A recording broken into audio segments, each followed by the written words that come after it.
Hey, wrestling fans, welcome to the One Wing Wrestling Podcast, where we help you navigate the complex world of pro wrestling, bring you the best matches, world class wrestlers, and news you can count on. At One Wing Wrestling, we bring the elite to you. My name is Krishna and joining me, as always, is Mr. Bill Cupush. Bill, how's it going? Well, yeah, it's going. I mean, it dumped rain and thunderstorms. We had Mm-hmm. hail hit the roof this morning. It was good times, like to the point where I was like, "Holy crap! Are skylights made out of glass? Is this hail going to go through the glass?" Homeowning anxiety. It's lots of fun. Anyway, yeah. So, but of course, it did not, and I was just being super paranoid and weird. And but we had like these wonderful ice pellets all over our lawn this morning, so it was good times. Yeah, it's weird. Other than that, no. I mean, I just trucking on and trucking on. Watched some more Stardom earlier today. Nice, nice. Had to. When I said they didn't close the event the other day, I was like, it was really Mm-hmm. weird. They didn't actually close the show. They usually Mm-hmm. close the show. It's because Stardom had, in their haste to get all the Cinderella tournament matches up, hadn't posted the rest of those events, like all the various Oh. tag matches and stuff that were part of those events. So I was watching those out. You will be happy to know that one of them is a Himika retirement road match. So, Of course it is. yes, of Of course. course it is. And there may be some stuff on those that I may be talking about next week. So we shall see. How was your day? Well, speaking of the rain, that's all people were talking about today because on my way to work, I got absolutely drenched in the downpour. I can't believe I haven't seen rain like this for a while. When I got to work, my pants like were wet for like another hour or two afterwards. Yeah, there was. I was like, man, my pants are still wet. This is That's crazy. the Luckily, yeah, worst. it was like everyone was just coming in like absolutely soaked. This one guy came in with like rain pants, which I didn't realize they made for adults. I'm like, did you borrow your kid's pants? Like, what is this? He's like, no, these are rain pants. I'm like, all right, man, you do you. That's all I gotta say. Of course, he's But also the one who did not sit around with wet pants for 2 hours. he did not. He did not. He's actually dancing around with me with his dry pants, and I was like, That's get away from right. me. I do the same thing. I'd be like, oh yeah, you think you're so cool not wearing rain pants. Well, Yeah. But yeah, no, not much since Monday. Yeah, just actually waiting to find out what's going to happen today for AEW, like the big announcement. yep. Um, backhandedly laughing at WWE because That they Raw show. yeah, I Oh, mean, the funny part is that like I've watched Raws after WrestleMania and they've been yeah. pretty like hyped, right? I jumped on my bike because I'm training for that ride, and I'm like, you know what? Let's throw her on. Let's see what's happening. And I was like, either I'm missing something or this is really boring, right? So I Right. turned it. I'm like, oh no, wait, I can watch something else. And then the WB fans actually started complaining about it. So yeah, it seems like Vince is back. So you know what? Whatever. Yep. You're right. Vince Oh, is he, back by the way, already. he is back. He was Yeah. fully in charge of creative Yes. last night. Yep. Meltzer confirmed he was fully Yep. in charge of creative last night. Yep, he was back, and he was back being Vince McMahon with storylines that made no sense. And Yeah. Io Shirai getting killed in 3 seconds. Maybe she'll come back to stardom. Sean Ross Sapp tweeted like I guess maybe like half hour into the show or something like Mm-hmm. that.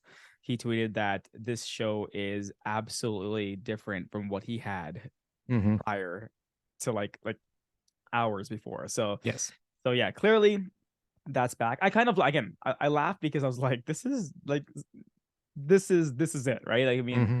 like this is why I don't watch WWE. So that got me more hype for AEW today, and I'm very interested on what's going to be happening tonight. Yes. And I mean, that is what we are actually here to Mhm. talk about. What is going to happen tonight? This is our Dynamite prediction and review show. Christian and I are going to look at the card tonight, predict it, figure out like what we think are going to be the good matches, bad. Is anything going to make that Omega level?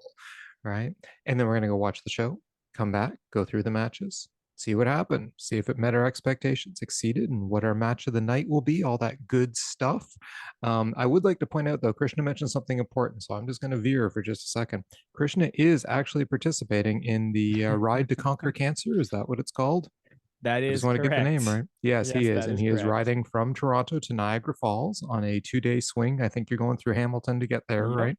Yeah, Yep. that is quite the ride. I would highly recommend supporting him for this good cause myself.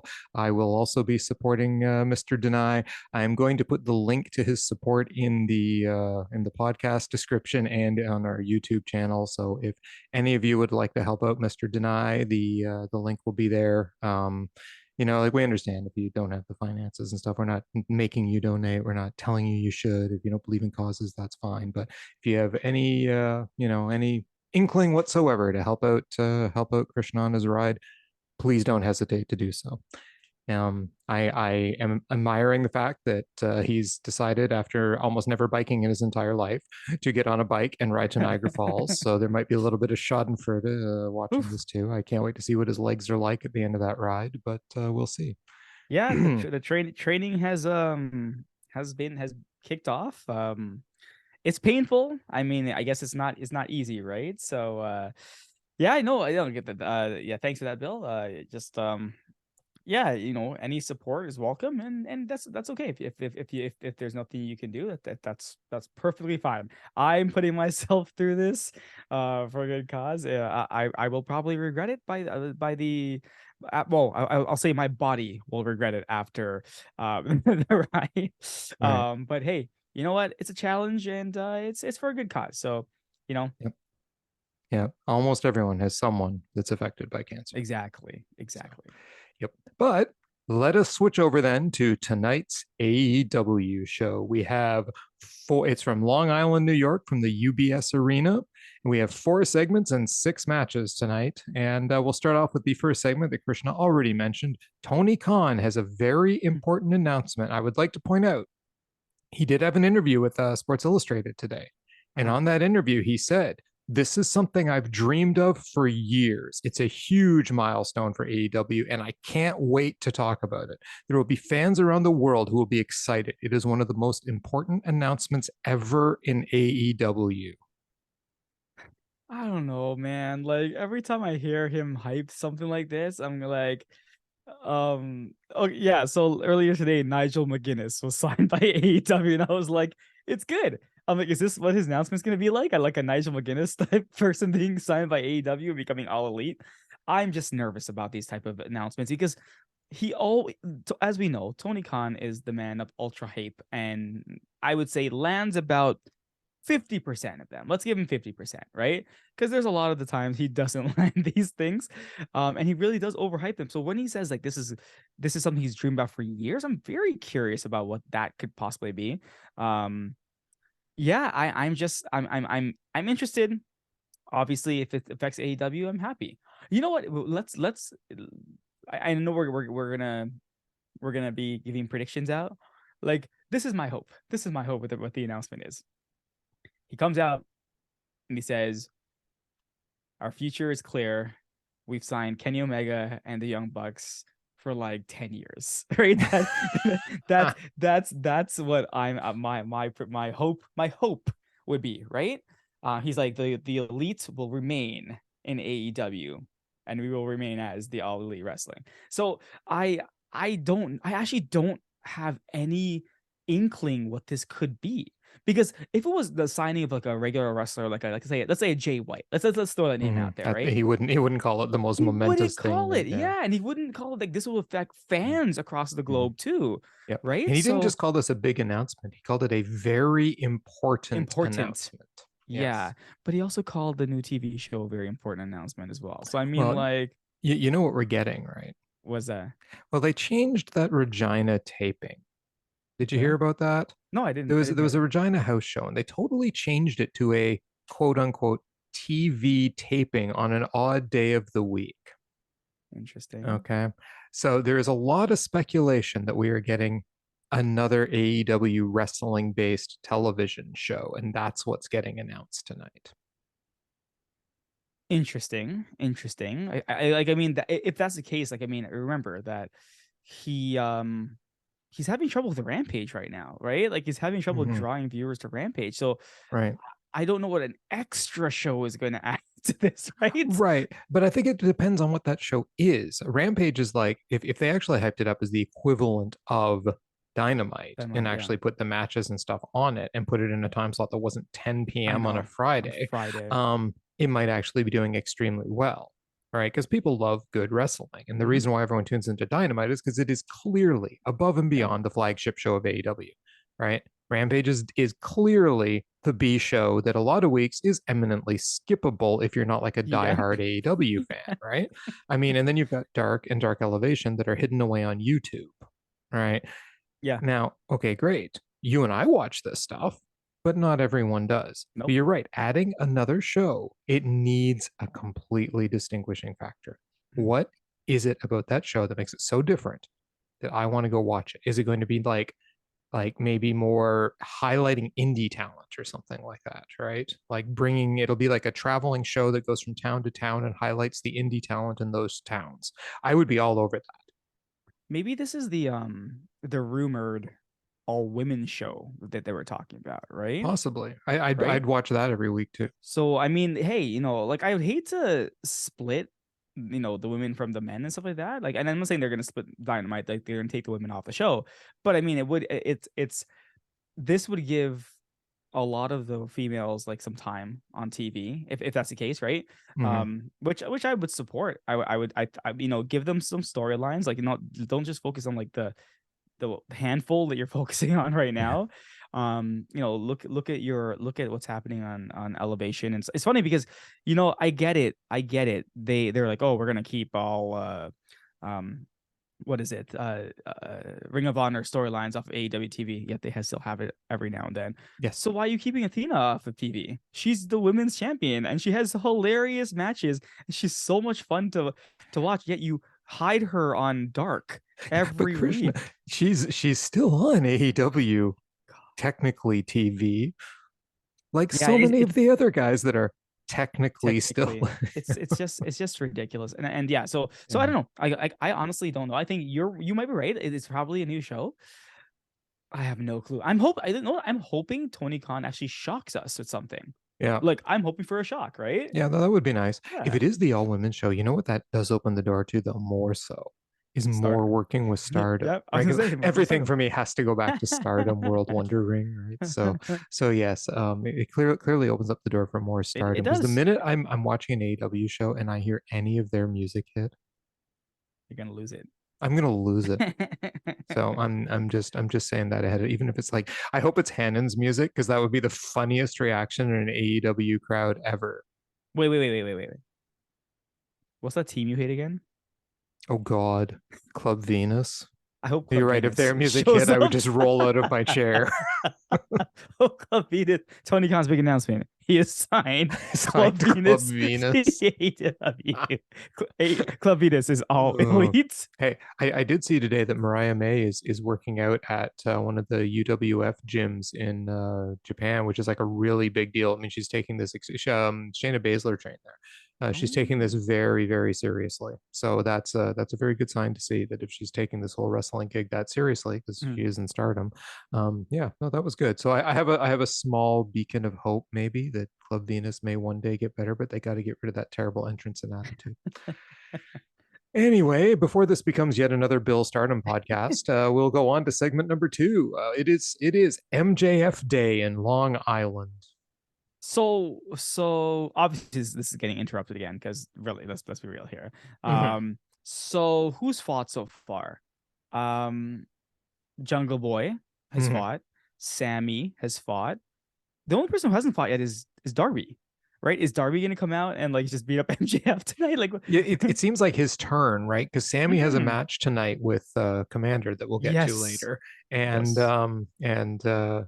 Jungle Boy. Well, he had his shine last week, so you're right. It does Hmm. seem like Darby's turn, doesn't it? Yeah. Unless they're taking like their turns are on Dynamite. Even though Sammy had the fight on Rampage. So like you're right, Jungle Boy last week, Sammy this week, next week, Darby. Maybe that's what they're doing, right? Maybe. But yeah, he's getting interrupted. Something's happening to him Right. today. Well, what if the interruption is the Blackpool Combat Club? Because they are in Long Island and he's going to be treated like a superstar. Like they love him in Long Island. So Oh, this would I be a good hope time for so. Danielson to come out as the heel Danielson to confront him about the whole loss. Oh, that would be awesome. Yeah, beat him up and throw him out of the throw And him I out. mean, Exactly. So I'm thinking maybe that's who's going to interrupt. I'm going to go with that. I'm going to Okay. say that it's going to Okay. be Bryan Danielson and or the entire Blackpool Combat Club interrupting him. That would actually be pretty cool. Of course, That that would be might a cool also segment. face the Blackpool Combat Club, which might not be something they want to do, but No, we no, shall see. you're So that brings us then to the Acclaimed getting their answer or giving their answer to the JAS. so we know where this is going already. They claim they're gonna reject the offer, even though it would be hilarious if they join the JAS. Actually, no, I take it back. I don't think it would be hilarious if they join the JAS. They're so different. Well, not different, but like they're both sports entertainers, but the JAS does it in such a comedic way that it works. Whereas the Acclaim, they do it in a way that kind of is getting stale, right? So this is obviously setting up the feud between the JAS and the Acclaimed. And hopefully Jericho can help propel these guys, even though they were champions already. But like, help them out. Like they're good on the mic. They're good. They can be better, right? Mhm. Like Jericho is top of his game, right? This guy is awesome. So yeah, this is to me just them starting the feud with the JAS. That's really all it is. Yeah, and you're probably right. And it'll be with 2.0 specifically. So, I Mhm. mean, what I like about this is it's probably giving 2.0 a feud, which it's about Hells damn yes. time. Yeah. And they can both wrestle. So, I mean, these could actually, and look, hey, the Acclaim guys are good. They're They good are. mid card wrestlers. Mm-hmm. Their matches don't suck. No. Their antics suck, but well, to me, but their matches don't suck. So True. I'm kind of like, oh, wow, a feud with 2.0. I mean, then, we can get a bit of shenanigans and it's okay. Mhm. Right. I mean, it's almost like the perfect feud for these guys. So yeah, I'm actually kind of looking forward to seeing what match comes out of this because, of course, that's ultimately what we want Yeah. wrestling. And I already alluded to this. We are hearing tonight from the Blackpool Combat Club. Yeah, this is so we're hearing you're right.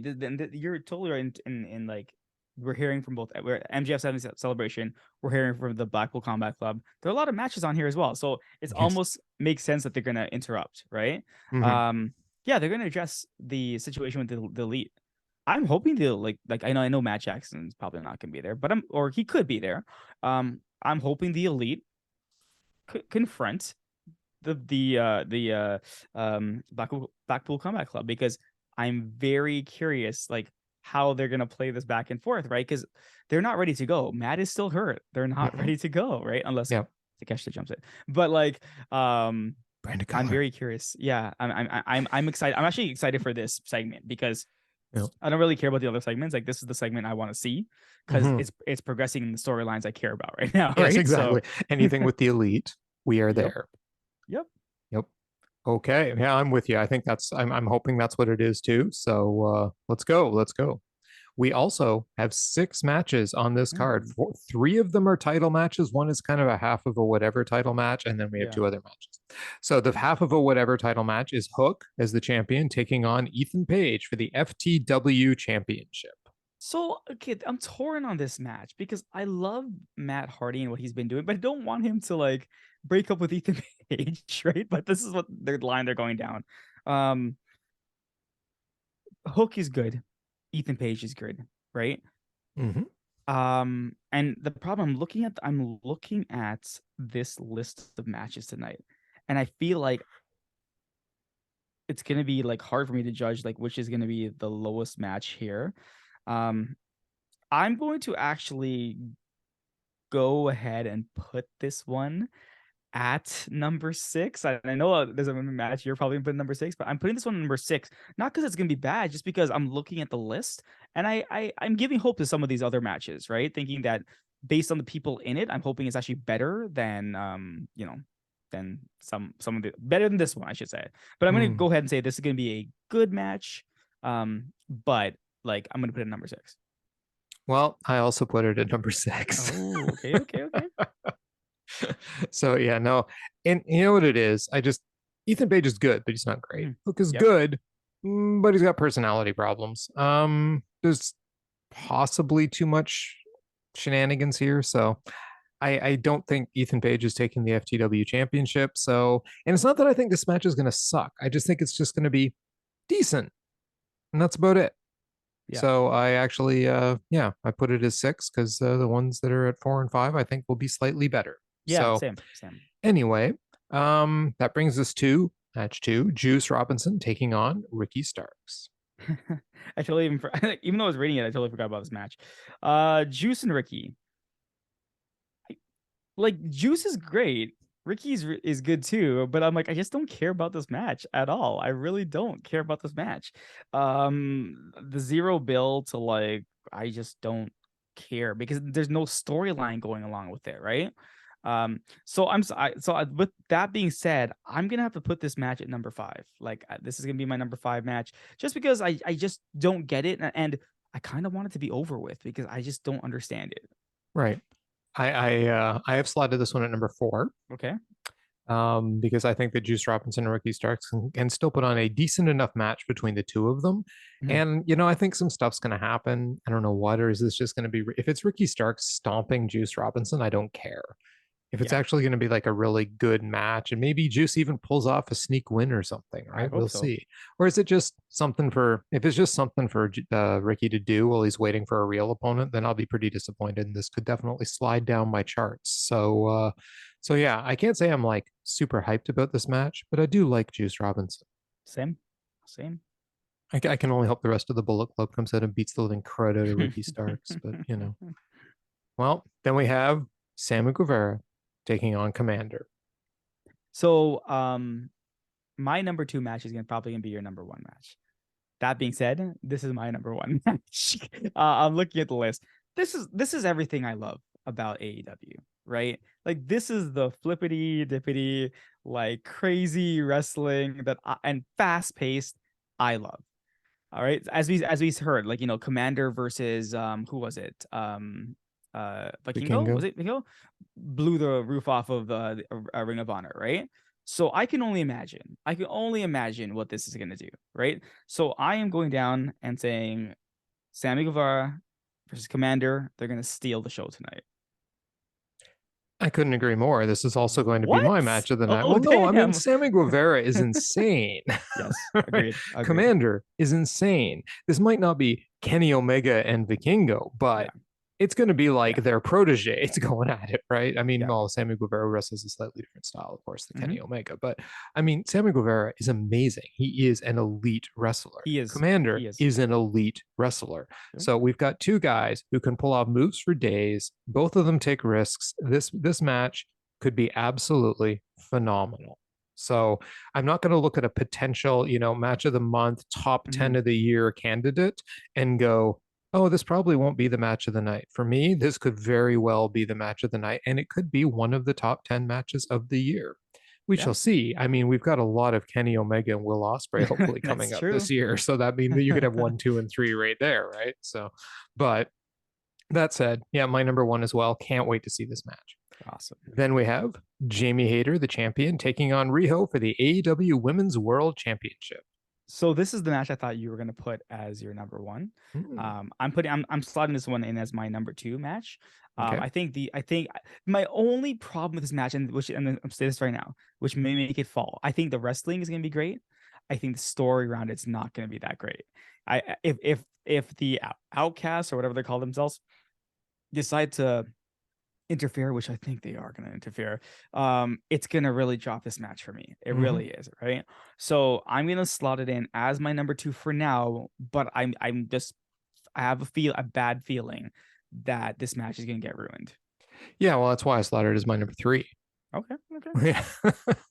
I think that the two of them are going to put on an amazing wrestling match. Mhm. But I think it's just going to be trashed by the Outcasts. Like, Yeah. I'm really hoping the Outcasts, if so, this match could move up. This does have the potential. If Sammy and Komander go out there and they just like flop all over the ring and their timing stinks, and my number 2 match decides to also stink up the place, then yeah, this one could slide up. Or if this one just is just purely wrestling, I think it could beat my current number 2.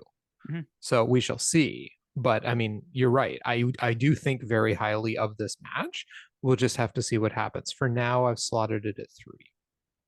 And Yeah. that brings us. Oh, sorry, go on. No, I was gonna say all I was gonna say is like, what the problem with this match is that I feel like, um if AEW wanted to book this match well, they would just have these two wrestle, Mhm. have a winner, and then have the Outcast come out and beat them both down, because then you can solidify a alignment between Hayter and Riho, right? So Mhm. that's good booking, but yeah, we'll see. Yeah, I like that. That would be my my best possible outcome out of this as Mhm. well. Then we have House of Black, Malaki Black, Brody King, and Buddy Matthews taking on Orange Cassidy and the best friends Chuck Taylor and Trent Barretta for the AEW World Trios Championship. My number 3, maybe up to number 2 by the end of the night. Hey, depending on what happens, this could even go up to number 1. Who knows, right? Mhm. Um, all these guys, like the beatdown that happened on Friday night, like just all these guys. This is gonna be a good match. The best friends are not winning this match. This match is done.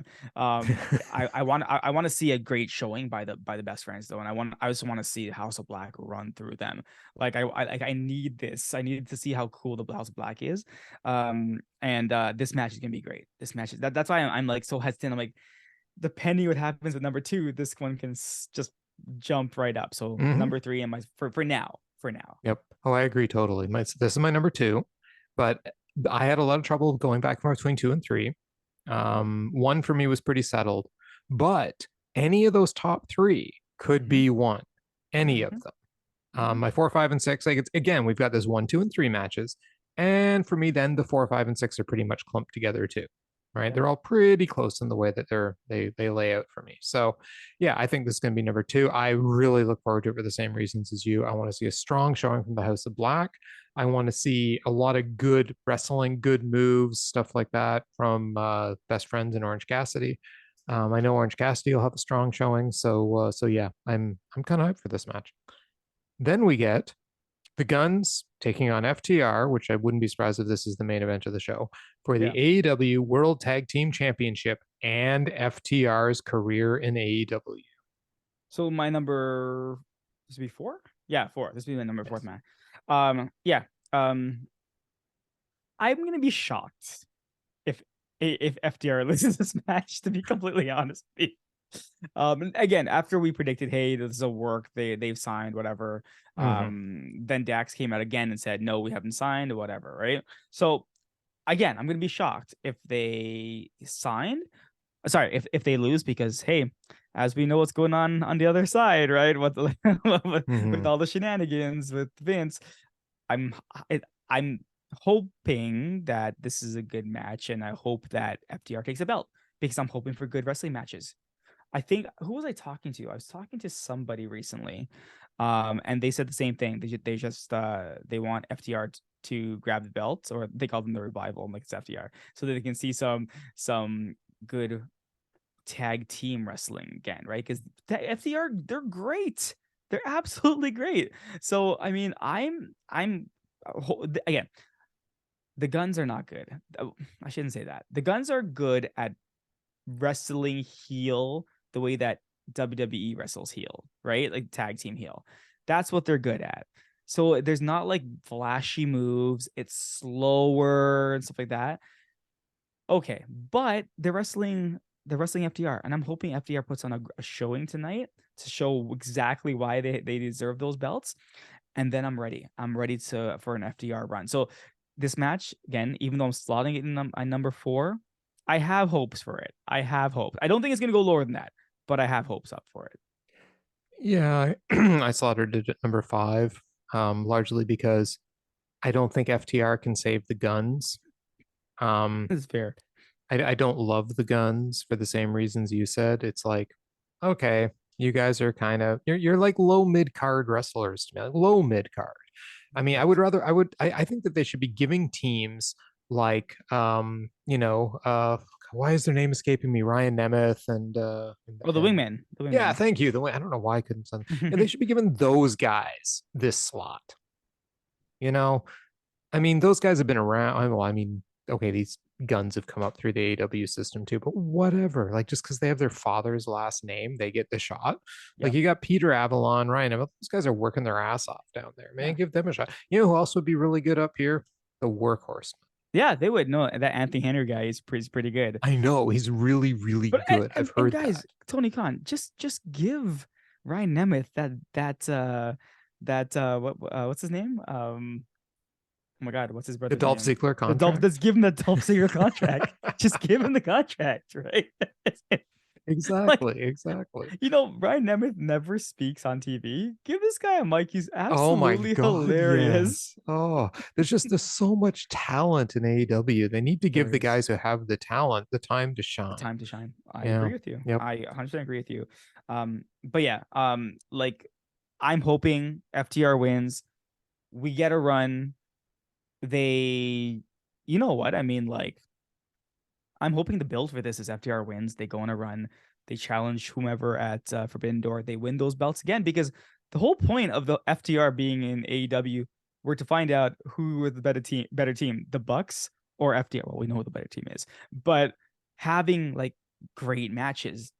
I'm not sure if they can have great matches like the Bucks versus the Lucha Brothers, different styles, I guess, but they can. They can have matches close to that, right? So Oh, well, that Aussie Open FTR match was something right? else. So there you go. That's why I'm like I have high hopes for this because I hope the Mhm. door is open now because they need the Bucks need that.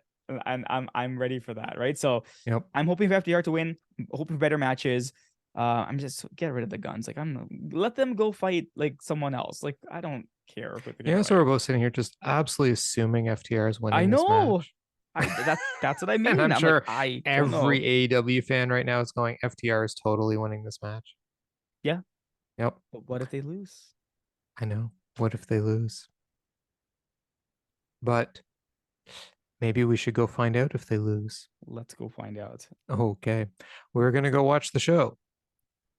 We will be back, but it will seem like to you, we were never gone. And that was Dynamite, which came to us tonight from Long Island, New York at the UBS Arena with Taz, Tony, and Excalibur on commentary. Komander was in the opening graphic. I found that interesting. Yeah. Anyway, Ricky Starks music hits. We're starting off with Ricky Starks taking on Juice Robinson. This is billed as a huge grudge match. Okay. But Juice's music doesn't hit.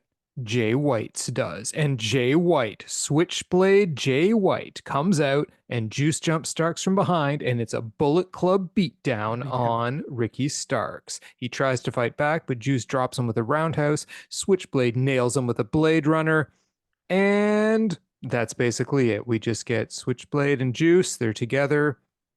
Switchblade seems very happy. Yeah. That was the segment.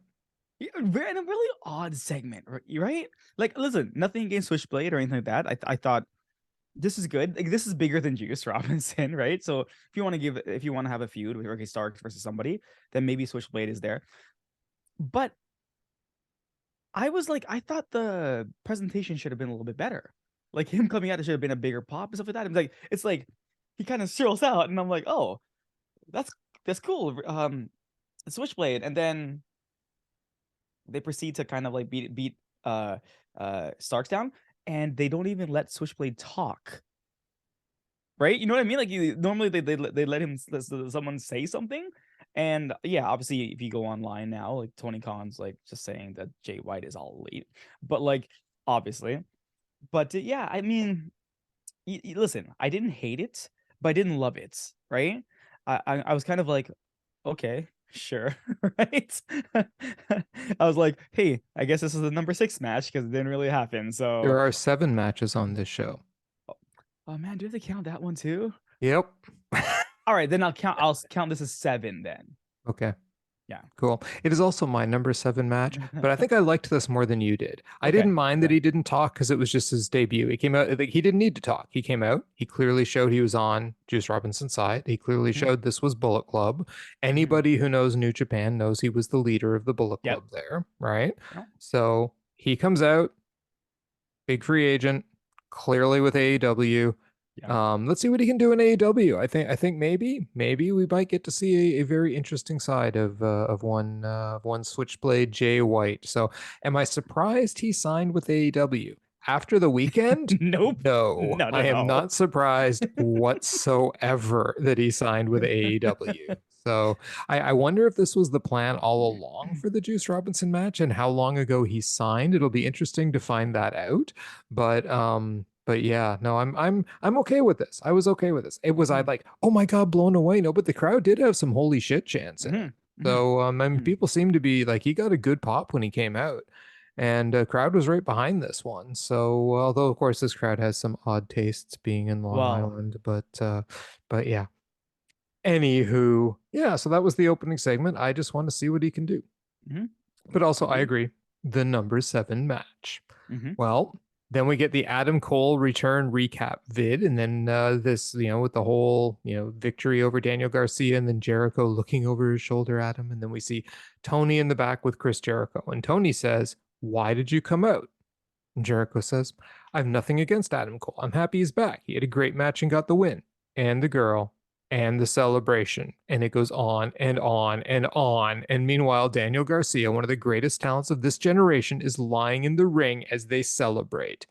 "You made him look like a piece of trash. I had to stop your disrespect." And then Keith Lee interrupts. He says, "You're the poster child of disrespect. I've had wars with Adam Cole, but I respect him. You, however, maybe I teach you about respect this week in Milwaukee." And as soon as he said Milwaukee, I immediately pictured Alice Cooper explaining the origin of the term Milwaukee Milwaukee. to Garth and Wayne. And I started to laugh. Anyway, yep. So that was that segment. Yeah, it's interesting. Yeah. Not sure what this is doing for Keith Lee in any way, because it seems like they're setting up a Jericho versus um Cole feud. I agree with Jericho. He had everything there, celebrating right over Garcia. So he went to get his boy Yep. and help him back. But yeah, no, I'm interested. I like Jericho. I like Cole in his return. And yeah, I'm good to see this through. So yeah. There's something going on, man. The Jericho Appreciation Society tonight, I just kept thinking, guys, you keep putting them in situations where they're the people I want to cheer for. I mean, Jericho versus Keith Lee. Yep. Jericho's not wrong when he says He's they were not. celebrating over top of my boy. I had to go get him out of there. I mean, Mm-hmm. no kidding, right? He had to go save him. Later on, we'll get to some other segments where I'm like, wow, the JAS really seems to be in the right in all of these things. But Yep. anyway, um, so this immediately takes us to the arena going black and the House of Black. Malachi Black, Brody King, and Muddy Muddy Muddy Matthews. Matthews. Muddy Matthews. Muddy Matthews. Buddy Matthews takes on Orange Cassidy and the Best Friends, Chuck Taylor and Trent Barretta for the AEW World Trios Championship. And all I thought during the entrance was it would be so cool to see this entrance live in the Air Canada Center. Mm-hmm. Trent's mom, Sue, drops off the Best Friends in her minivan, which was awesome. But Trent and Malaki start with some solid grappling and running counters. Trent hits a jumping Samato for 2 and tags Chuck, but Malaki takes out Chuck's legs and tags Brody King. Goes for a senton, but Chuck dodges and both tag out to Matthews and Cassidy respectively. Cassidy goes for the over-the-top DDT, but Matthews blocks and hits a running snake eyes into the House of Black corner and tags King. The match then breaks down, with Cassidy clearing the ring, throwing Malaki and Matthews over the top. He goes for a trust fall off the top, but King and Matthews catch him and slam him into the apron. They do the same to Barretta when he tries a tope. King tosses him back in the ring, throws him over the turnbuckle, then back in the ring again, where the House of Black beats him down for a while until Trent finally makes the tag to Cassidy, who hits Black with a diving crossbody, dodges King, and Matthews ends up diving on his own team outside, followed by Cassidy hitting a tope suicida as the Best Friends hug it out in the ring. Back in the ring, Cassidy goes for the orange punch, but Malaki dodges, and we get a waterfall moment ending in a standoff between Orange Cassidy and Malaki Black. Cassidy hits him with the soft kicks, but then eats a kick, but hits the Stun Dog Millionaire and tags out. But Malaki tags too, and Barretta hits a double shotgun drop kick to Black and Matthews. He takes out Black and Matthews with a pile driver. He can't get King up, but Cassidy and Taylor hit him, and Barretta pile drivers him too. But Black breaks up the pin. Barretta tags Taylor, who gets a couple of near falls before Matthews hits the curb stomp for the 3. And a quick note: Anna Jay was watching Julia Hart from the back, Mm. apparently facing the JAS again. If the Black, anyway, go ahead. Yeah, yeah, so this match was awesome. I missed a part of it because TSN said they were going on picture in picture, or sorry, AEW said they were going on picture in picture, and TSN just went to a full commercial break. So I'm like, all right, I guess that happened. That was the beatdown in the corner part. Don't worry. Probably, Yes. probably. But yeah, no, I thought this match was fantastic. I really enjoyed this match. I actually gave it the my number 2 spot because I thought these guys, like, they really brought it. Like, the House of Black are really good, and I like the fact that when they go up against a team like the Best Friends, who are supposed to be strong too, they're not supposed to be like just cannon fodder. They're not like the wingmen or something like that, right? Right. Like, they actually push back and they're able to like fight back. But at the by the end, like, man, Buddy Matthews he's so good. Holy Yes. cow. But yeah, this match, loved it. I thought it was fantastic. Second match of the night for me. Yeah, it was my number 2 match as well. Yep. Yeah, no, I really enjoyed this match. Lots of good moves, lots of hard hitting stuff. You're right. The Best Friends looked great in this match, right? I mean, they really had some really good offensive moments. This wasn't a stomp by any stretch. House of Black had to fight hard to get their win, but I mean, ultimately, they still didn't look like they had to fight so hard that they were looking weak. You know what I mean? Like, it was still, they looked very dominant, but had moments where they were taken down. Yeah. All right. So I think it was well put together that way, like the story in the match, like the underdog team going against the big one. And then, it's just Matthews overpowers Chuck Taylor at the end, right? Just Taylor couldn't get him with the near falls, and Matthews just plants him with the curb stomp. So yeah, really good match. Solid stuff. My second match of the second best match on the show. We then get Christian Cage, and we get a video from him, and they're like, is he ready to speak? Apparently not, because he's just in a red hall. Don't know where he is exactly, but the lights are red. With Luchasaurus, who has new gear and looks kind of like one of the Road Warriors with half a shoulder pad. Yeah, I saw that. And I was like, I like your shoulder pad, but you do look like you're like teaming up with Animal and Hawk, right? Yeah, I saw him. I'm like, okay, so your entrance is like Kane, and now you're copying the Road Warrior style. Dressed like a Road Warrior. Yeah. All right. Cool. Hey, you do you. I like the fact that he's back. So glad Luchasaurus is back, because I have respect for them. Like after hearing that he was injured in that match with Jungle Boy, and injured prior to the match with Jungle Boy, but wanted to help his friend get over like that. So and that bump he took at the end. Holy crap. So I like Luchasaurus. I really do. And hey, as much Christian Cage as we can get. Oh my goodness. Like, just bring it on. I'm ready for it. But I like the fact when they're like, he's back, but who's he going after next? Yes. They never said Jungle Boy, right? No. Nope. Because Jungle Boy's kind of tied up right now. Yeah, so, they're not going after Jungle Boy. They have nothing to do with Jungle Boy now. They're aiming at someone else. I like this. Yep. This is good. So yeah, I'm happy that he's back. Yeah, I know. I like the whole like Christian Cage orchestrating a monster deal, right? So yeah, it should be pretty cool. Should be pretty cool. I look forward to this too. I look forward to seeing more of Road Warrior Luchasaurus. Be pretty great. Next up, we had Jamie Hayter taking on Riho for the AEW Women's World Championship, a match that we both said was probably going to be ruined by Outcast shenanigans. They shake. Hayter goes immediately for the Haterade, and Riho counters to a roll-up. Riho hits 2 Hurricane Ranas, and they enter a fast pin sequence. Hayter takes over, though, with a series of shoulder tackles, but Riho bridges out of the pin and hits a seated drop kick, knocking Hayter out of the ring, where Riho hits a diving crossbody. Back in the ring, Hayter catches another diving crossbody, nails a gutbuster for 2. Hayter works Riho's ribs until she counters, dumping Hayter to the apron, but she misses the follow-up and gets a boot to the face on the apron. Hayter goes for a brainbuster, but Riho counters it. They fight back and forth on the apron until Hayter side slams her. Back in the ring, Hayter works her over for quite a while, hitting a snap vertical pin for 2, a body slam, sending her face first into the turnbuckle where she chokes her. And then there's a small oops on the mic where Aubrey Edwards is just a little too close to Jamie Hayter and the camera, where she goes, "We're back in 3, 2." Oh no. Riho finally counters with a Hurricane Rana and Tiger Feint kick conveniently after the 3, 2. Followed by a diving crossbody for 2. Riho goes for the Northern Lights, but Hayter blocks, so she switches and hits 2 dragon suplexes for 2. She goes for the diving foot stomp, but Hayter dodges, hits a neck breaker and a sliding lariat for 2. She sets Riho on the turnbuckle, hits a superplex, rolls through, but Riho counters the brainbuster, though, into a DDT. Both are down. They brawl back and forth as they get to their feet, but Hayter beats down Riho for another 2 count.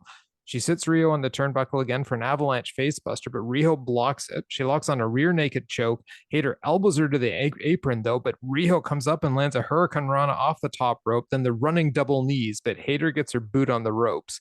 Riho tries another dragon suplex, but Hayter blocks and hits a boot. She goes for the Hayterade. Riho blocks that, but Hayter counters the lariat, but Riho kicks out at 2. She then hits the Hayterade, and Riho is down for the 3. They shake after the match in a show of respect. What'd you think? Yeah, no interference at all. Totally wrong about the interference here. Remember I said that they should let these two wrestle. Just let them wrestle, right? And they did a great job.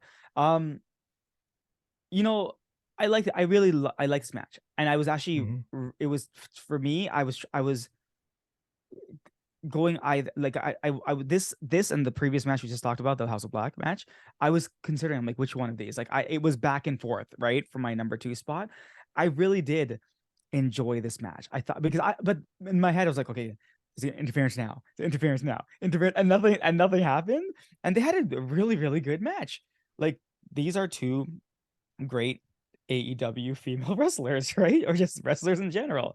So they had a very, very, very, very, very good match. I'm calling it my number 3, but it's like my 2A. And honestly, 1, 2, and 3 for me today could be interchangeable in any way, right? Because I enjoyed all 3 matches equally but differently in the same respect, right? Right. So I'm gonna slot in at number 3, but again, if someone was to say number 1 or number 2, number 3, I would get it. I would totally understand why. Well, that's good. So, I'm glad. I'm glad because remember what you said to me at the beginning. You're like, this will probably be your match of the night. It's my match of the night. see, Yeah, I told I you. loved this match. No, this match was great. I love Riho as the underdog. I love how well she plays from the underdog, but she has such a great offensive regimen. And playing it, and Jamie Hayter just knows how to wrestle this style of wrestling. Right, like she just knows, and she's so good. And watching her and Riho and the counters and the back and forth and like the underdog story they were telling, and Riho almost getting the pin multiple times. Like I really didn't think she was going to be pinning Hayter anytime soon. But let's face it, fair. Drama in who's going to win was not something on this show tonight. Okay, nope. Like almost every match was predetermined before you went in. You could have written the ending on all of them. So yeah, I loved this match. Loved it. I thought the ending was solid. I like the really close near fall that Riho got there on that on the right near the end, and then kicking out of the first lariat. And yeah, it was great stuff. Great stuff. So yep, match of the night. Way to go. Awesome. Way to go. Awesome. 2 wonderful, amazing wrestlers. And no interference. No interference. Thank God. Yep. They shake after the match. I think I said that in a show of respect. But then they go to Renee backstage with the Outcasts. And Ruby congrats Jamie Hayter and says, don't get attached to that title. One of us will become the AEW champion to take control of the division. And Renee goes, but there's 3 of you. And Saraya just goes, don't stir the pot. We'll figure that out later. Yeah. That was it. Buy a t-shirt. Oh yeah, that's right. She did say buy a t-shirt. Buy our DX t-shirt. Yep. Yeah, I was like, okay, sure. It's like, hey, this had a great match, so we forgot we have to show some relevancy in this the Outcasts and not coming to interfere or not saving people. That's gonna be something that comes up again. These are like these segments I just think are so stupid, and like they add nothing and they're boring, and I'm like, whatever, who cares? Like, you may as well have sent them out there after the match, after Hayter and thing shook, to just try to beat them up or something like that, right? Yep. Like this little segment of talking did nothing, absolutely nothing. Right, but I will say this: do you want to know what makes Daddy Magic's nipples hard? I want to know. I want to know. He says the Acclaimed are going to join the JAS, the epitome of sports entertainers. So the Acclaim comes out, and the rap, Max Castro's rap, has the answer. They say no. And they say the JAS just means just acclaimed scissoring, which is like the stupidest acronym I've ever heard in my life. And I sigh. Angelo Parker then asks for clarification. He says, let me get this straight. Do you want to fight together? I made a match for all four of us because everybody loves the Jericho Acclaimed Appreciation Society. Yeah. Yes. I laugh at that name. I laughed at that too. But apparently the Acclaimed are the only ones allowed to scissor. Yeah, because he was gonna say scissor me daddy magic and he stopped. He got cut off. Which was awesome. Yeah, I mean, I love 2.0. They're so friggin' funny. I love how they don't get it. And they're always confused. Jake Hager just standing there looking confused as well. This is gonna be good. I like how they put Jake Hager out there, right? Because Yes. Billy Gunn is with the Acclaimed, right? So kind of evens things out. So yeah, I'm interested to see this 4-man, or I guess it would be 8-man tag match that's gonna happen on Friday. Yeah, it's gonna be good. I'm interested. Hey, maybe they'll fight the same guys in the Blackpool Combat Club match God. later. Oh my Anyway. But before we can get to that, we get MJF Day. Mm-hmm. Yeah. By the way, before we get to MJF Day, I do just want to say I also agree with you. Angelo Parker, Daddy Magic. I love them. They are so funny. So They actually made an Acclaim segment mildly entertaining. But nothing was going to save MJF Day except the announce team. But I'll get to that.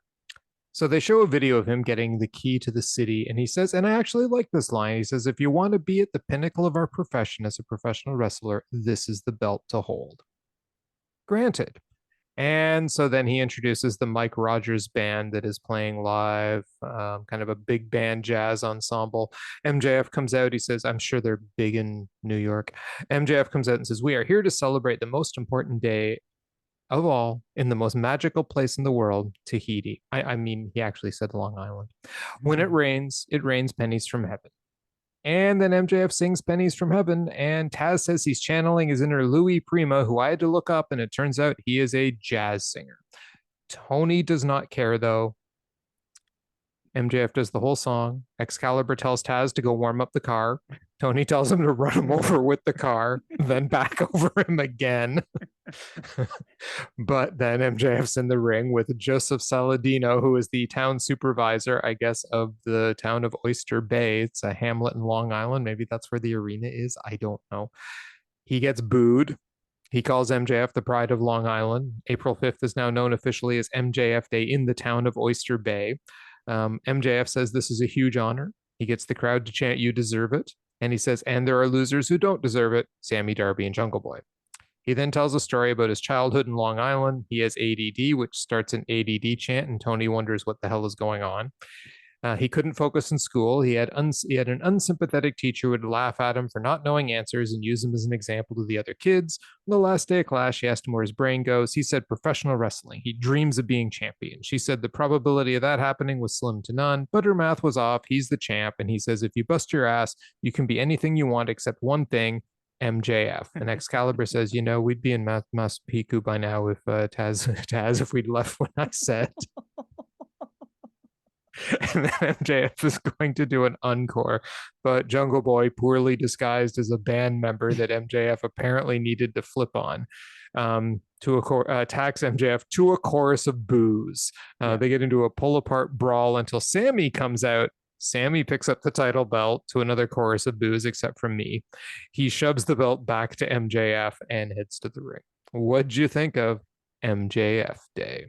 You know, I mean, hey, if they're gonna let the Acclaim celebrate that much, I guess you know, they're in Long Island. Let the whole you know, homegrown boy like just have his due, right? He was kind of funny in this one. I like his ADD story. Because you know, regardless of like how MJF is, he was trying to be he's still trying to be motivating, right? He I mean, the Jungle Boy attack was so staged. Like I was like, well, whatever, who cares about this? And yeah, I mean, again, I didn't mind it. You're right. I think the announcers saved it, right? They absolutely saved this segment, because they made it absolutely hilarious. But you know, I could take it or leave it. The fans loved it. They got their boy, right, their hometown boy. I was 100% with Excalibur. If we left when I said we'd be Machu Picchu by now, I'm 100% in agreement. You liked the segment more than I did. I was bored out of my. I'm like, oh, here we go, another MJF story. I did not care about the story. It went exactly the way I thought the story was going to go. It was just, okay, MJF, we get it. You tell stories about your childhood, and every one of them, it's look how awesome MJF is. I don't care. I didn't care about him getting the key to the city. I didn't care about, oh my God, he had to sing the whole freaking I know he sang the song. entire song. I'm like, are you freaking kidding me right now? Like, what a waste of airtime. Yep. Seriously. I mean, if he wants to do that crap, do it after the show as a dark segment with the crowd, right? The people who actually care about him, Mm-hmm. right? Like, I don't. I was bored. So I liked this way less than you did. I thought this was a freaking waste of a wrestling show. I want professional wrestlers, not amateurs. I want professional wrestlers on my TV screen, Oh, okay? Not a bunch of freaking amateurs. amateurs. Okay. Speaking of amateurs, we then go to Sammy. I had to. I'm sorry. Anyway, Tony then says, when Sammy Guevara gets in the ring, I was never so glad to see Sammy Guevara in my life. And I 100% agreed with him. Komander comes out, and we get Sammy Guevara versus Komander. Guevara nails him with a flying knee right out of the gate. They both miss slides, but Sammy nails a springboard moonsault to the floor. A very impressive, very high springboard moonsault. Yeah. He dives at Komander in the ring, but eats a thrust kick. Komander hits a rope walk shooting star press for two, and Sammy rolls out of the ring. Komander tries a rope walk dive to the floor, but Sammy nails him and taunts back in the ring until he goes outside and throws him around the ringside area. Taz talks about how experienced and talented Sammy is. Guevara does the Jericho pin on Komander, but then continues to beat on him with chops and a snap suplex for two. He locks on a rear naked choke. Jungle Boy is in the back watching with security guards around him because he may go out of control at any moment.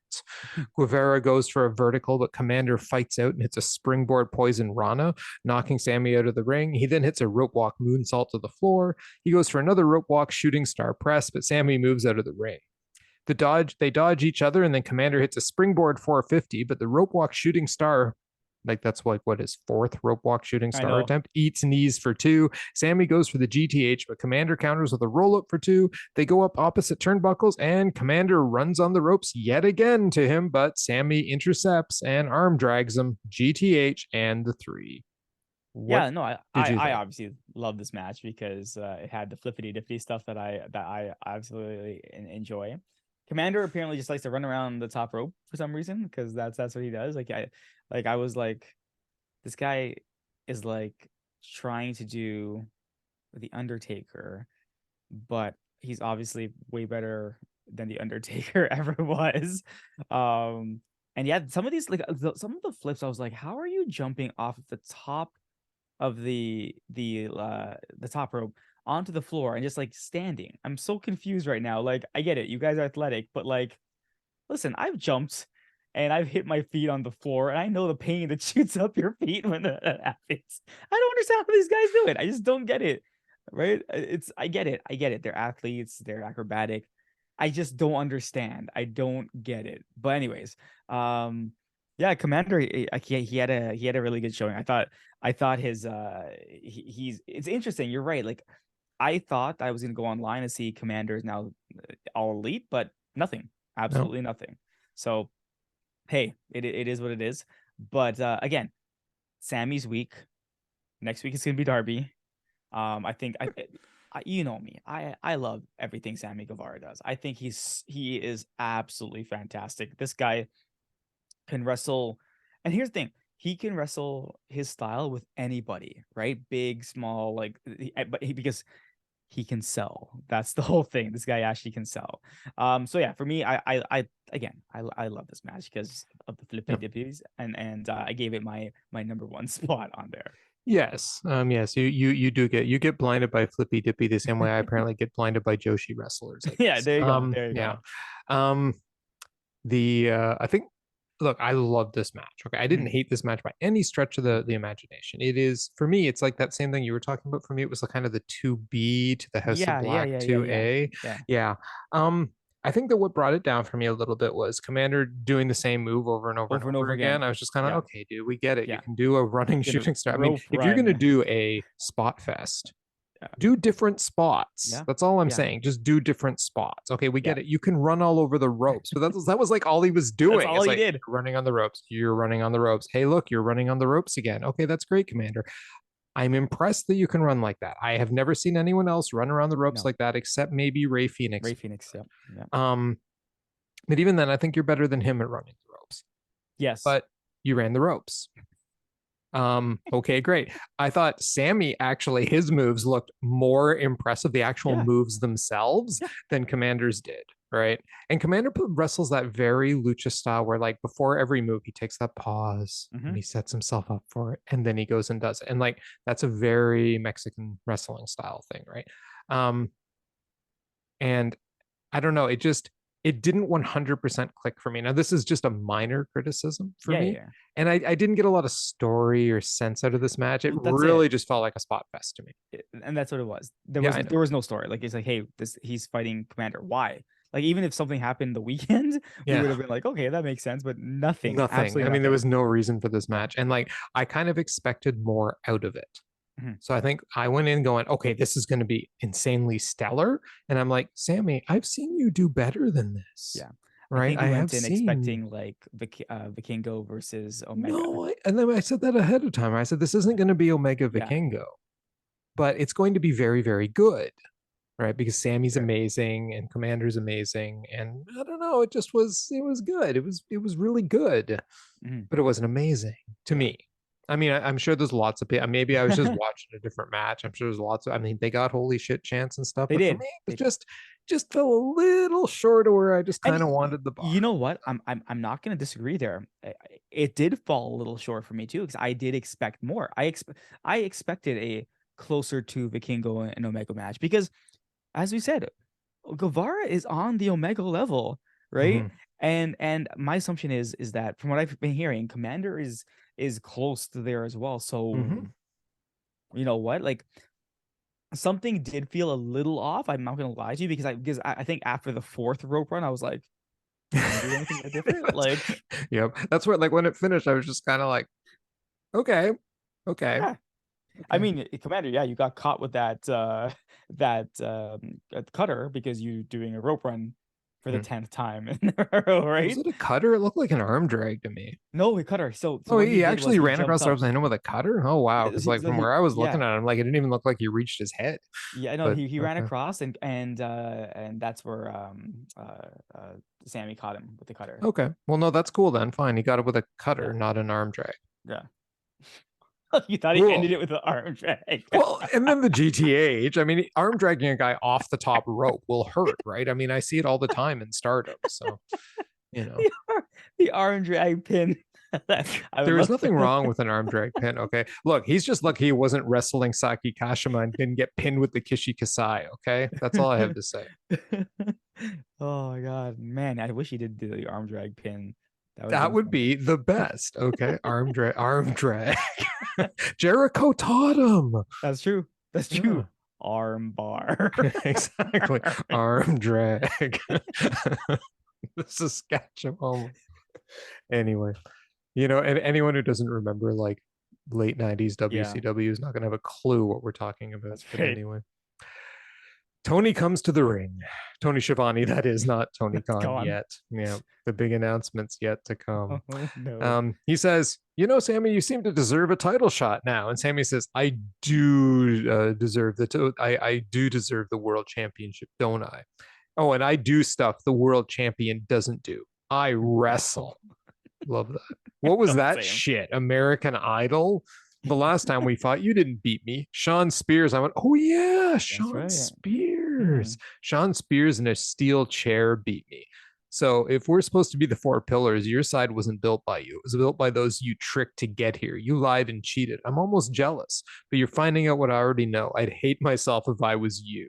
He lists off all the turns against friends that MJF has done. He goes, "You sold your soul to be a pillar, but I built this shit brick by brick, match after match, moment after moment. I put my heart and soul into this place. You can boo me, you can cheer me. I'm not going anywhere. I love AEW. I'm not using this place to go anywhere else. This place gave me so much more than I could ever ask for. My wife, his career. I'm not going to let some rich bitch from Long Island tear everything down with the bidding war of 2024. Mhm. Screw them all. I'm the heavyweight champion." Yeah, I like this. I like these pillars have been cutting good promos recently. And I love the fact they're calling MJF out just as BS. That's it. Right? These guys are saying you want to go. Mm-hmm. Right? This bidding war 2024, like we're staying, you go. Right? And the whole thing, like you got here on everyone else's shoulders. You didn't actually do anything yourself, right? Mm-hmm. I thought this promo was great. Like basically Sammy, Jungle Boy, and Darby are all saying the exact same thing, right? Mm-hmm. Just differently, obviously. And they're not wrong. They're No. telling the truth. So I like this promo, and I love the fact when they started booing him, they go ahead, boo me. It's just, Yep. Boo me, I cheer don't me, care. don't care. I'm not going Yeah, anywhere. Yeah. yeah. So yeah, no, I like this. I like the fact that like them coming out and saying like we respect AEW. We're not going anywhere from here. Yep. So awesome. Exactly. Well, I just love the fact that the audience now has their chant for Sammy, right? Whenever he pulls off something amazing, instead of like "this is awesome" or like holy shit, it's always "you still suck." You still suck. You still suck. And I'm like, It's no, like you such a show of respect to him, yeah, right? yeah. So yeah, it's yeah, I love this promo. I thought it was great. I thought Sammy delivered it well. I was like, okay, cool. This to me, it's like, oh look, the Jericho Appreciation Society again. We have Jericho saving Garcia from like an overbearing celebration. We have the Mhm. two guys in the acclaim, the 2.0 just trying to be friends with the acclaim, but the acclaimed are treating them and bullying them and being stupid to them, And then we have poor Sammy Guevara, not poor Sammy Guevara, but Sammy Guevara being like, you know, I'm here. I'm like an AEW homer. I'm not going anywhere. I'm going to win the championship from Mr. Doesn't Wrestle and does I American know. Idol instead, right? Like, what more do you want? What more do you want? The Jericho Appreciation Society are awesome, apparently. They're the good guys now. I know they're totally the good guys now. I mean, every one of them, I'm like, I see your point. Point to you. I understand why you're doing what you're doing. Okay. And then we get Ethan Page entering during a commercial. I didn't Yep. see it either. This was actually done during a full-fledged commercial, so not even those of us on Fight saw it. Hook is the male Jade Cargill. He is 24-0. Okay, 25-0 now. Sorry, guys, for the spoiler, but Hook's going to win this match. Yeah. Hook immediately T-bones Page, who bails out of the ring. Hook follows, but Page shoves him onto the apron, throws him into the steps and ring post. That'll look painful. But back in the ring, Page goes for the twist of fate, but Hook counters it and hits a twist of fate of his own. Cassidy gets on the apron to distract the ref, but Hardy hits Page in the face with the belt. Hook locks on the red drum, and it's over. Cassidy and Hardy high five, and then Hook fist bumps Hardy, and Taz says he didn't get the memo. Yeah, the number 5 match, I guess, right? Well, what's going to be It, your number 6? listen, we're gonna get to the number 6 match, all right? Because I'm only speaking about the match here. That's what Oh, I'm okay. talking about. Yeah, the match was okay. I mean, it didn't do anything. Like again, Ethan Page entered during the commercial break, and I was like, all right. Yeah. Um yeah, and it's so funny because it's like yeah, Hardy turned on him. And I love it during the match how they're like, what did Ethan Page sign? He didn't even read the contract. So I'm like, obviously it's the release of like Hardy and Cassidy and Quinn. So I'm like, all right, whatever. I'm like, but poor Ethan Page, man. Come on. I like Ethan Page. Now he's just like what's he gonna do? What's he gonna do? Dark. Oh God. Yeah, so this is my number 5 match. Like, I mean, for me, like the 5, 6, and 7 matches weren't really matches. We'll get to that. But yeah, Oh, 5, no. 6. No, no. There was a match. All right, all right. This was my number 6 match. Okay, okay. I want to hear your number 5 matches. Oh, yeah. Okay. You'll hear what my number All right. 5 All match right. is. Okay. Yeah, this was nothing. This was Yeah. just there. I mean, it sets up stuff. All it was a setup. That's it. And I Yeah. mean, Hook is Hook with them now? I I mean, guess he is. He gave them props, and I that. guess, but I mean, like Taz said, he didn't get the memo. I didn't get the memo. I didn't know these guys were hanging out. But he did hit a twist of fate. Yep. So I don't know, man. I don't know. But then we get Nigel McGuinness, one of the greatest commentators and wrestlers in wrestling history, backstage with Tony Khan. Nigel McGuinness also would make a really great coach. Just saying, the man is an Mm. absolutely phenomenal wrestling talent and really good on commentary. So good pickup. Good pickup. He was wasted in WWE. Anyway, Tony Khan, in classic Tony Khan mannerism, says that it's going to be a big day, August 27th. Yes, Tony exactly. Khan, never Krishna, blinking. yes, Krishna is doing a really good impression of Tony Khan right now. Tony, we love you, seriously, We do. because you We bring do. us AEW. Yep. August 27th, AEW, they're bringing back All In, and it's going to be in London, England. And then they bring in Adam Cole, who they make this thing about, and we've got someone here who's very familiar with all of this, and it just turns out to be Adam Cole. And I'm like, that would have been a great reveal for a new wrestler. You I know that? know. I I'm like, know. why aren't you like bringing in someone else other than Adam Cole? But no, it's once again Tony has Adam Cole do his announcements for him. So Adam Yeah. Cole comes in and says it'll be at Wembley Stadium, and so I'll let you react first, and I'll tell you my So I have a question here, reaction. and maybe you may or may not know the answer. Did Jay White wrestle at the original All In? I'm not sure, but I can find out. Will you discuss this Yeah, segment? because here's my thought. If he did, and I don't know if he did or not, this would be a perfect time for Tony to say and to make this announcement and then bring out Jay White. You know what I mean? For like a reveal. Because the Jay White thing, again, the reveal for me for Jay White, I was like, man, whatever. Um, you're right. Adam Cole is apparently Tony Khan's personal Renee. Just here, make some announcements and do some whatever interviews or whatever, right? Mhm. Um, this announcement apparently 5 years in the making, Mhm. something he's wanted for so long, hyped up for so much. I'm kind of like, great, okay, you're gonna have All In, it's back, it's gonna be in London, and I was waiting for something else, and that was it. And I was like, oh, Tony, like again, I'm not saying this is a listen.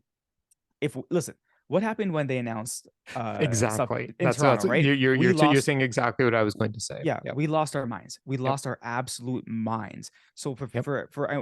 as you said, the amount of fans they have overseas, especially like London and Europe and stuff like that, right? Like this is probably blowing their minds right now. So I get it. But why didn't you just let Nigel McGuinness make the announcement? Because he's just newly signed, right? He's all elite, right? Yep. And just let Exactly. him do it, right? Why did you have to throw to Adam Cole? Like Adam Cole added nothing to this, and I didn't understand why he was there. But anyways, whatever. Regardless, Yeah. I'm gonna still give this one a thumbs up because I think for the fans in London, this is amazing, Hmm. amazing. AEW is Yes. finally making their way across the pond, I should say. And yeah, this is big news. Like I can only imagine what culture guys, because again I think they're based in London, how much they're freaking out right now because they've been wanting AEW to come for such a long time. Right. So I'm good with this. I'm good with this announcement. Yes. My criticism is he could have announced it this way. 5 years in the making. We have a Yeah. big announcement for our UK fans tonight on the show. Because just the fact that they're going to Wembley Stadium and it's going to be a pay-per-view should be enough, and they're bringing back All In should be enough to say we've got a big announcement for our UK fans tonight on the show, Yeah, agreed. right? Agreed. You're right. You're right. Because it would be like, okay, so we know something's happening in the UK, but we don't know what. And then on the show, you Exactly. kind of say Precisely. Then it's pay-per-view. like, you're gonna, and I would have been like, I would have been 100. I'd be like, that's a great announcement. Cool. They're doing it. Like that stadium's huge, man. Like, and the thing is, they'll Do, probably sell it out. do you It's want to gonna hear be a hell of a pay-per-view. do you want to hear the good news? What? The pay-per-view is going to be in the afternoon for us. Yes, an afternoon pay-per-view. Thank God. I love afternoon shows. They are Right? the best. They're Yeah. great. They're Yeah, great. that's They'll that's finish like mid-afternoon. We're good. You'll I you'll know know. how It's like Los Angeles feels all the I time. know. Oh, I know. Tell me about it. It's what I like to do when I'm on the West Coast and I want to watch some hockey games, right? They're on at 4 in the afternoon. Yeah, there you go. It's pretty great. But oh, by the way, the only Jay that was at All In was Jay Lethal. Okay. Okay. Yeah. So Yeah, yes, not no because I Jay watched All In. I didn't remember seeing him. That's why. Lethal. But yeah, okay. Just Yep. wondering. So yeah, there you go. So yeah, that was the big announcement. I have to say, from a Canadian, just sitting here, personal standpoint, I was quite disappointed, but that was personal, and I did feel very hyped for our UK brethren and Yeah, sisters agreed. because that's awesome. Good going, guys. Fill that stadium. Let's watch some real wrestling. I look Yep, forward to the pay-per-view. agreed. Yep. And then the Blackpool Combat Club's music hits, and they enter during the commercial break. Yep. And the music plays twice because they enter during the commercial break. Well, they then fight three local guys. I couldn't even find their names. I They don't didn't know who they announce are. I them. know. Apparently, they're just local talent. I searched Twitter. I searched like the recap threads. I searched anything I could find to find out who these three guys were. I'm sure I'll figure it out by the time we actually post the podcast. So it'll be in the notes, guys. If you want to know who these guys are, I'll try and have it in the notes. But basically, the Blackpool Combat Club beat the living hell out of three local talent. And I mean, completely Destroyed messed them. them up. That was the match. Yeah, and that was it. Like this is my point. I don't consider this a match. This was a mauling. Not like these guys had zero offense. Right? You said Danielson just there watching them getting their asses whooped. I thought it was funny. Again, as I said, Mhm. like on the enjoyment level, when I say like there was like 5, 6, 7, right? The it was Mhm. the Ricky Starks jumping, the this match, and the other one was Hook and Ethan Page. Hook and Ethan Page. The more okay, so let's rank that on an enjoyment level, which I enjoy the most. I'm not gonna lie, I did enjoy the Blackpool Combat Club beating down these guys. So let's give them number five. Okay, let's give them number five. And then out of the Hook, yeah, you know what? I'll give Hook number six because they at least had something, Yeah, right? And then seven number wasn't a seven, match. That wasn't yeah, even a number seven, beat bell. down. Yeah, there's no belt. They just got beaten down. So Mhm. there you go. 5, 6, 7. Mhm. Blackpool Combat Club, then Hook, and then Well, the that's my non-match. order, right? So you've There you go. changed your mind. I've changed my mind. You've joined me in I realizing have that this match was changed. actually pretty awesome for what it Well, it was. wasn't even a match. Yeah, yes, it was It a was a match. match, right? That happened, but it was just a beatdown. It was an absolute mauling of these guys. So This made Saturday morning superstars on WWF during the thing yeah, look like nothing. yeah, yeah, Those were all like jobber matches. yep. This was a great jobber match. This was just the Blackpool Combat Club coming out and going, these guys aren't even worth the spit on the bottom of our shoes, and absolutely wrecking them. I just, man, these guys are like my favorite faction almost in AEW. If it weren't for the fact that Kenny Omega and the Bucks were here, these guys would easily be my favorite faction in this. I love these guys. And then and look, I understand love. Let's hear if the Blackpool Combat Club understands love, because Bryan Danielson gets a mic. And as if I needed to love Bryan Danielson more, he says, I love my family. I love John Moxley when he's ripping at people's mouths. I love Claudio Castagnoli destroying people. I love Wheeler Yuta, even if he's a little shithead. And Yuta's like nodding his head. Yeah, exactly. I love professional wrestling. And then he points to the jobbers. He goes, do these guys look like professionals to you? And he says, they look like people the EVPs might have hired. Oh, I like that And he line. says, amateurs, impotent amateurs. We're the only professional wrestlers in this building tonight. And then Hangman Adam Page's music hits. And I'm thinking to myself, uh-oh. And then Bryan Danielson goes, here comes another amateur. Yep. Hangman attacks them, presumably because he's an amateur, and he gets his ass kicked. Danielson yells about the Blackpool Combat Club being professionals. He says, I love these men and no one loves you. No Yep. one is coming out because nobody loves this man. They don't even know what love is, but I know what love is. I've been teaching my kids a few things. How to fix up your house. He's got a screwdriver. Mm-hmm. The house that is AEW needs to be fixed up from all these amateurs. I mean, he yells amateur a lot. I loved Yeah. it. It was like Fickle back in the day. Yeah, Fickle. Yeah. Yep. So Danielson gets out the screwdriver and he gouges Hangman's face in a brutal assault. And that's pretty much the segment. Yeah. He kept saying, telling Hangman, no one's coming to help you. Yes. No one loves you. Yep. And no, I thought the segment was fantastic. By the way, guys, no one comes out. Yeah, and which I thought was very interesting because think about it. Mm-hmm. The first people that would have came to save him would have been the Dark Order. None of them showed up. Kenny doesn't come out. So my question is, what happened to them backstage? They never discussed it. What happened to them? Well, it just means we'll have to watch Being the Elite, which is clearly where the backstage part will happen. Maybe, right? or they'll probably show it next week, right? So multiple things could have came out of this. One, obviously the Elite and Hangman versus the Blackpool Combat Club is continuing. Great segment by Danielson. I'm just curious going back to what happened to Dark Order, and also did Don Callis have any way of not letting Kenny go out to help Hangman, right? So is Kenny even there? Is Kenny even there? That's another thing, right? So no, I like this. I really like this. Hangman, I think the concussions really messed him up because I clearly couldn't count that there were 4 guys in the ring and he's one person. I don't know what he was expecting to happen in that ring. He's an amateur mathematician. That's it. Hey, Danielson called him out. So yeah, I know. I thought the segment was great. Yep. Oh, me too. I loved it. Like I said, look, I already gushed about it as if I needed more reasons to love the Blackpool Combat Club. I mean, this was an amazing segment. I absolutely loved it. I love the fact that they're calling themselves the only professionals. Everyone else a bunch of amateurs. These guys look like people the EVPs would hire. Oh, like what a dig. I love it. Yeah, It's so I cannot wait for this match between these guys. It's going to be so good.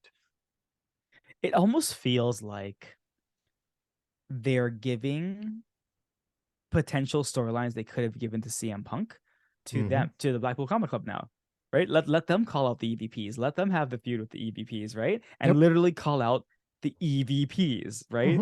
Like I'm enjoying this. I'm like, yeah, you know what? Bryan Danielson being the William Regal who can like seriously still wrestle, like one of the greatest wrestlers, is fantastic. Let Danielson talk. Let him talk. Let Mox talk. The other two you don't really need to let talk, but let him and Mox talk. Castagnoli can just stand around and look tough. Yeah. And Yuta, yeah, he's getting better, but yeah, he doesn't need to talk. Well, I love the way they're characterizing him, this little shithead, right? Like it's so good because it fits him perfectly. You know, he's a total shit disturber. Well, also it goes back to the fact that it's like, hey, did you guys forget that Danielson thought that Garcia was better than Yuta? And he was trying. That's why there's still the animosity there, right? And they're calling it out. Hey, yeah, he's a little shit. But so I thought this was great. Like it kind of covered multiple stories at once, but it focused strictly on this house is broken. We need to fix it, and it's gonna start with the EVPs. And I was like, damn. Yep. Oh yeah. Most entertaining segment of the night by heads and tails. Definitely. Yep. Then we go to the Guns taking on FTR for the AEW World Tag Team Championship and FTR's career in AEW. The Guns have new music, don't they? Yeah, the Guns. My brother was watching it as well. Told me that. So I know that the younger Gun, not the younger one, the shorter one, I should say. Austin. He actually is a rapper. Like he does music. He's like Kevin Bennett and stuff like that, right? But not as good. Not as good. Yeah, not as good. Yeah. He has his own music. So I thought, okay, is this a song from him? And my brother said, no, this is not. This is actually a 50 Cent song. I didn't know it, but yeah, that's apparently Tony Khan has now spent money to get a 50 right. Cent song. So if we needed the Guns to get even worse than they There you already go. were. We'll give them a 50 Cent song. Okay, that's great. Good job, guys. They suck more now. Thanks. So the Guns come out to their new music, 50 Cent, though I have to say, not as bad as the music for Club Venus. Just saying. Cash starts off against Colton. They go back and forth until Cash hits a spear. The FTR double teams Colton for a 2 count. Cash hits a sliding drop kick to the outside, but when he tries to get back in, Austin holds his leg. Colton drop kicks him to the floor. They then double team Cash for 2, then work him over in their corner. Stomps, hits, rest holds. Cash keeps trying for the tag, but can't get it. Austin pulls on Cash's leg for a very long time until they come back from commercial and he gets the hot tag to Dax all of a sudden, who takes it to both of them. He then counters Austin's sharpshooter with a roll up for 2. Colton tries to interfere and gets a double hanging DDT. FTR hits a spiked pile driver for 2. Then they hit the shatter machine, but Colton pulls the ref out in an effort to get them DQ'd. So FTR's careers are over. Colton throws Cash into the steel post. Austin hits the famouser for 2 on Dax. Austin goes for the pedigree, but Dax reverses into a backslide for 2, then an inside cradle for 2, then a jackknife for 2. Austin hits the low blow and asks for the DQ, but Cash stops the ref and then eats a 310 to Yuma for his trouble. Dax fights off Austin on the turnbuckle, but Austin clocks Dax with the belt, but only gets a 2. The crowd actually bid on this. They actually thought Dax wasn't going to kick out of the belt shot. Dax spits on them and fights out of the 310 to Yuma. Cash returns and they double roll up the Guns for 3. So I bit on the when Dax spit on them. I thought, you know what? This looks like the end of the Shawn Michaels Undertaker match, where Shawn Michaels, defiant till the end, spits on the Undertaker. The Undertaker tombstones him, and he retires, right? So I thought, okay, they're trying to put the Guns over. I guess they're using FTR. So when Dax did the spit on both of them, I was like, damn, are they really gonna are they really gonna lose? And then, because again, as I said, I don't know what's gonna happen, but obviously that didn't happen. FTR is now the new champions. Like, I'm excited for new matches. This match itself was just, again, okay. They did, like, listen, FTR did what they could with the Guns, right? They did what they could, right? So I guess this falls into number 4. Yeah, 4, right? They did what they could. The Guns again wrestle like that old slow WWE style heel wrestling, and that's what showed tonight, right? Like, even FTR didn't look like their best FTR, because they've had better matches than this, like, overall. So like, I'm happy FTR won. Mark Briscoe actually came down to the ring, and then they kind of cut right after that to celebrate with them. I'm just more excited about what's next. Just tell me who they're fighting next, because I don't care about the Guns. Oh, a rematch with the Guns. Let's go. God, stop Krishna, it. I've and listening to this and listening to my recap and thinking about it, I'm swapping. This is now my number 5 match, and I'm elevating the Blackpool Combat Club match to number 4 right. because I Okay. enjoy. I was thinking, if I'm going to go with enjoyment factor and just sheer wrestling, I have seen FTR wrestle way better. Yeah, Way 100%. better. I didn't find the 100%. drama compelling in this match. That commercial break, I don't care if it's picture in picture, it's still part of the freaking match. Yeah. Holy shit, was that Yeah. boring? Yeah. I was I agree. bored out of my mind watching that. I'm like, this is supposed to be the main event. Like, you Yep. guys could learn something from, like, watching, Kenny and Vikingo or something in the main event, like, or anyone else. The whole thing where he's holding his leg, they literally held that leg hold for I don't know how long. And he's like hopping back to his thing and he's hopping. I'm like, hit his leg with an elbow, you Yeah, do something. idiot. I mean, do something. You're just holding his leg. What is this? A freaking Bugs Bunny cartoon? Like, this is ridiculously bad wrestling. Like, just ridiculously bad. It's just stupid. There was no need for that spot in this match. I'm like, this is dumb. So, anyway, I didn't like that. And then, some of the spots near the end, there's a bit of buildup. And so, which is why I'm not going to totally trash the match. There was some back and forth. The story about them trying to get DQ'd and they couldn't. And it's just kind of like, but it was like, antics, right? Just antics upon antics upon antics. And I was just like, this is your main event? Is it only because FTR's career is on the line that this is your main event? Because we Yeah. had so many better matches on the show than this. This was a disappointment. But I mean, what do you expect with the Guns, right?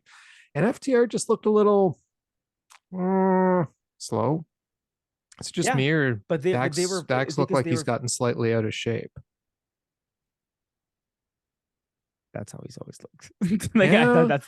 Oh, I thought Are he you always looked sure? bad. Because I thought he looked like he Yeah. was in better shape before. No, I Cash has feel it. always been the one in better shape. You Dax has sure? been, Okay. yeah, Dax has I'll always take had your like a word for it. I'll take your word for it. little tummy on him. Oh no, that doesn't matter. It's just I actually thought that he just looked slower than usual. Like I Oh. remember him last year on that run he was having and stuff. I Mhm. just thought he looked like he was in better shape then. I was thinking maybe their time off recently just kind of you know, they weren't training as much or something. I don't know. Yeah, But maybe. anyway, so I thought they looked a little. I don't know. Maybe it's just because they were wrestling the Guns. We'll see. We'll see how they do when they get like a real match coming back against a real tag team, and we can I actually know. see some good FTR matches again because Lucha this Brothers. wasn't great. Yeah, Lucha, Hmm. anybody else, like name a tag team in AEW and they're better than the Guns. The Workhorsemen. Oh, 100% better. I mean, that Anthony Henry guy, holy heck, man, that guy's good. True. Very true. Yeah. Never mind JD Roberts. I mean, JD Powers. I mean, what's his name? JD Power and Associates is Yes, his name. exactly. Oh, anyway, yeah, I wasn't thrilled with this match, but it was still better than Hook and Ethan Page Oh my God, I know. and the non-match where Jay White was introduced. But that's only because there was no match. Otherwise, I think I would have liked Jay White better than this too. I'm sorry. I hated the Guns in this match so much. I was so bored in It parts of was this not match. exciting. I agree. It was not Oh, exciting. and boring is the worst thing you can do to me when I'm watching wrestling. I watch a lot of Yeah, wrestling. I don't need to be put to sleep. yeah, that's true. That's very Yep. true. Yep. So, anyway, was anything on this match tonight at the Omega level? No, I don't think so. Like, I think this is a good Dynamite, but not a great Dynamite. No, the weird part is that there was a hype surrounding this Dynamite because they're trying to play off of the WrestleMania, I guess, hype, Mhm. um, based on the same week. And wow, like Monday Night Raw being the suckage that it was, and now this just being kind of like, okay, it was good ish, right? Um, yeah, it was just it was missing something. It was missing like something. Kenny Omega. Yeah, and yeah, Kenny Omega and the Elite were definitely missing from here. Takeshita. Like there's so many names that we're missing, Yep. right? And it's like, Tony, what are you doing? Come on, man. Like I don't know. I have no clue what he's doing. But anyways, big announcement for the UK. Hmm. Hey, You yeah, know, exactly. Jay White's now part of AEW. So is Nigel McGuinness. I guess those are both positives. We'll see how that turns out. But yeah, no, nothing like, again, as I said, I wanted the Jay White reveal to be bigger than it was, to be a bigger reveal, right? But then again, you know what I'm basing this on? I'm basing this on like what happened with the reveals for Forbidden Door 1.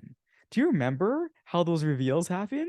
Right? Yes. Where Tony Khan and the owner of, or CEO of New Japan, they're talking. Who did they get interrupted by?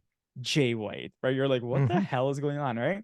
And then Jay White and Adam Cole in their Hangman, and who comes in to help? Okada. I was like those were the big reveals I was looking for. Those are Yeah. the pops. And yeah, this one's just kind of like, okay, sure, sure. Are you kind of anxious to get the next pay-per-view kind of over with so we can get to the Yes, build for Forbidden 100%, Door? 100%. Every time I keep forgetting there's another pay per view I coming. know. I'm like, okay, can Right? we get past this one so we can start getting the build for Forbidden Door now, please? I want to know what the matches are I'm going to see on June 25th. Oh, it's gonna be I amazing. know. It's gonna This is probably though how the fans in the UK are now going to feel Yes, waiting for that Wembley exactly. show. So like this is why I'm so happy for them because they'll get to go through what you and I are going through right now with Forbidden Door. Well, So not exactly what we're well, going through. I'm no, not sure they're because gonna they're get not New going to see Japan. Osprey and Omega, Oh my right? god. Or will they? It being the UK. Oh, but it changed. It's when is it? Oh no, This that'll year? be during the G1. Yeah, it's this year, right? It's Yeah, in it's this August. year. Yeah, it's August Yeah, this so year. they're not gonna have No, Omega no, and no, they Osprey go won't. two And months besides it, after. like I said, that's the G1 time, right? Yeah, I so mean, there's no way Osprey will be busy winning the G1 so that he can challenge Okada and take that belt, and then Omega and they've got to tell this story right because if Osprey has a belt and they face Omega for the third time, like I kind of feel Omega's taking a belt from Osprey, and I'm like, it doesn't make any sense. Like I feel like Omega needs to get that championship belt, and Omega needs to face Osprey at the next Wrestle Kingdom, and Omega needs to lose that match to Osprey. right. So you don't think they're just going to battle over the US title? You think they're going to battle over the IWGP Listen, Heavyweight the Championship, and it's U.S. going to Yeah, it's the U.S. title is not is below these guys. It's below. I'm sorry to someone say going to that it strip it is. off Kenny before then? Who, right? Who would do Well, that? that's my point, right? I mean, Yeah, we can't have Kenny losing to someone else, so it's got to just that's be for true. the IWGP US title. They've turned it into a big belt by Boring. having I these two guys know. fighting over, and Mox held it for ages too, right? So it Yeah, tends to go on their big, foreign talent or something. yeah, fair enough. Yeah, I guess how that works, but we'll see. We will see. Yeah, yeah, because if it's gonna be Wrestle Kingdom where this fight happens, like the number 3 final fight between these guys, right? I can imagine at that point we're gonna have like a different heavyweight championship feud because they'll want to get the Japanese fans into the building. And yet they do come for Omega Osprey, but Here's the thing though, and then I know we're talking like Forbidden Door here and not Dynamite, but like if you think about like let's say champion versus champion, who the heck wants to see MJF versus Okada? oh god. Oh, and because Okada, first of all, Okada should mop the floor with him. Yeah, Secondly, oh they're no. no, they're gonna set something else up. It has to be something else. So Yeah, yeah, let's hope. it won't be that. Let's hope. Let's hope. Yeah, but that about wraps it up for tonight, though. There was nothing Omega level on this show, though the Nope, Blackpool Combat Club tried very hard. that's true. Yes, I Quick did question for really you. enjoy their segment. It was my segment of the night. Quick question for you. Hmm. Can Jay White challenge Okada for that belt in Forbidden Door? I doubt it because he kind of quit New Japan. He quit New Japan. He said Um, he would leave New Japan. yes, yes, He would well, he never. did leave New Japan, but now He he would signed with never. AEW. Oh, that would actually make an interesting He would storyline. You never thought you got rid of him. wrestle for New Yeah, Japan. He's not wrestling for New Japan. right. Yeah, it would make a And very what if that interesting foreigner story. wins that belt? Yeah, that's actually a good story. It is a good story. Yeah, Yeah, and if they don't put them on after Osprey and Omega again, we'd probably enjoy the match we more, right? probably would. Yeah. Yeah. No, I think AEW knows who the main event is already. Yes, So you do not, and I understand New Japan does it for tradition, and Okada is their big draw. Um, but man, don't ever try to follow Omega and Osprey ever. and Omega in Canada. Yes, I'll still be torn. I definitely won't be torn. Yeah, I Oh, and love we know you Will, won't but I be. will definitely not be torn. Yeah, I know. We know. You are in love with Kenny Omega. Aren't we all in love with Kenny Omega? Yeah, we shall see. I'll have to decide whether I'm just gonna wear like my Kenny Omega sweater over top of my United Empire t-shirt. We'll see what happens. But anyway, We'll see. assuming of course we get that match at Forbidden Door. We're fantasy booking here, Yes, of so course. But I think that's enough fantasy for one night let's do it. because as the great one always says, goodbye everybody. Mwah, and good night. Bang. Good night, everyone.